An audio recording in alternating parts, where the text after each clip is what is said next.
बिस्मिल्लाहिर्रहमानिर्रहीम। अस्सलाम वालेकुम। क्या हाल है आप सबका? उम्मीद करती हूँ आप सब खैरियत से होंगे।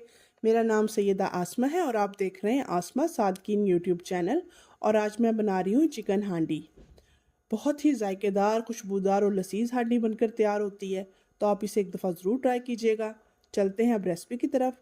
वीडियो को आखिर तक ज़रूर देखिएगा, स्टेप बाय स्टेप आपने फॉलो करना है। प्लीज़, ये वीडियो बहुत मेहनत से बनती है, तो प्लीज़ लाइक और सब्सक्राइब लाजमी कर दीजिएगा। शुक्रिया। तो चिकन हांडी के लिए हमें सबसे पहले चाहिए होंगे 3 अदद प्याज, जो हम छील कर धोकर काट लेंगे। फिर 3 अदद टमाटर लेंगे, ये फ्रीज टमाटर है, मैंने इनका छिलका रिमूव कर दिया है। रफली काट लेंगे और साथ ही 4 लहसुन के जवे भी छील कर साथ रख लेंगे। अब एक बर्तन लेंगे, प्याज टमाटर और लहसुन डाल देंगे और 1 कप पानी डाल देंगे और ढककर इतनी देर पकाएंगे कि सब कुछ गल जाए। अब और तैयारी कर लेते हैं। यहाँ पर 2 खाने के चम्मच नारियल जो मैंने पीस लिया है और 10 अदद बादाम भी साथ ग्राइंड कर लेने हैं। अब इसको आधी प्याली दही में शामिल कर लेंगे और एक साइड पर रख देंगे।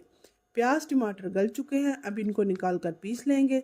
अब इसी बर्तन में 6 टेबलस्पून ऑयल डालेंगे। ऑयल डालकर हम इसे गर्म करेंगे और 1 टेबलस्पून चॉप्ड लहसुन डालकर इसे 5-7 सेकंड फ्राई करेंगे और फिर दही और बादाम और नारियल का पेस्ट डाल लेंगे और भून लेंगे। 5-7 मिनट लगेंगे इसे भूनने में और फिर प्याज टमाटर का पेस्ट डाल लेंगे। डालकर हमने 2 टेबलस्पून मक्खन भी साथ ही डाल लेना है और फिर लाल मिर्च 1 टेबलस्पून, हल्दी 1 टीस्पून, सफ़ेद ज़ीरा भूनकर कुटा हुआ 1 टेबलस्पून और गरम मसाला पिसा हुआ 1 टेबलस्पून डालकर इतनी देर भूनेंगे कि इसमें से खुशबू आनी शुरू हो जाएगी और बीच बीच में चम्मच चलाते रहना है। इसमें से बहुत ही अच्छी खुशबू आएगी आपको।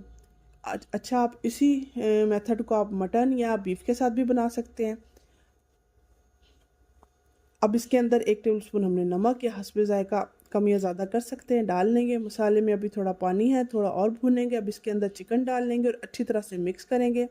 अब 1 बड़ा गिलास पानी डालकर गलने तक पकाएंगे। अब इसका मसाला थोड़ा सा और गाढ़ा करेंगे। अब इस के अंदर क्रीम डालेंगे। 1 प्याली हमने क्रीम लिया, फ्रेश क्रीम है ये, इसके अंदर डाल लेंगे और 1 टेबलस्पून कसूरी मेथी डालेंगे और अच्छी तरह मिक्स करेंगे। अब ये तैयार है। अब इसे एक हांडी में सर्व करेंगे। फ्रेश क्रीम, कसूरी मेथी और छिले हुए बादाम के साथ हम इसे गार्निश कर लेंगे। लें जी, मज़ेदार चिकन हांडी तैयार है। इंजॉय करें और दुआ में ज़रूर याद रखिएगा। अल्लाह हाफिज़।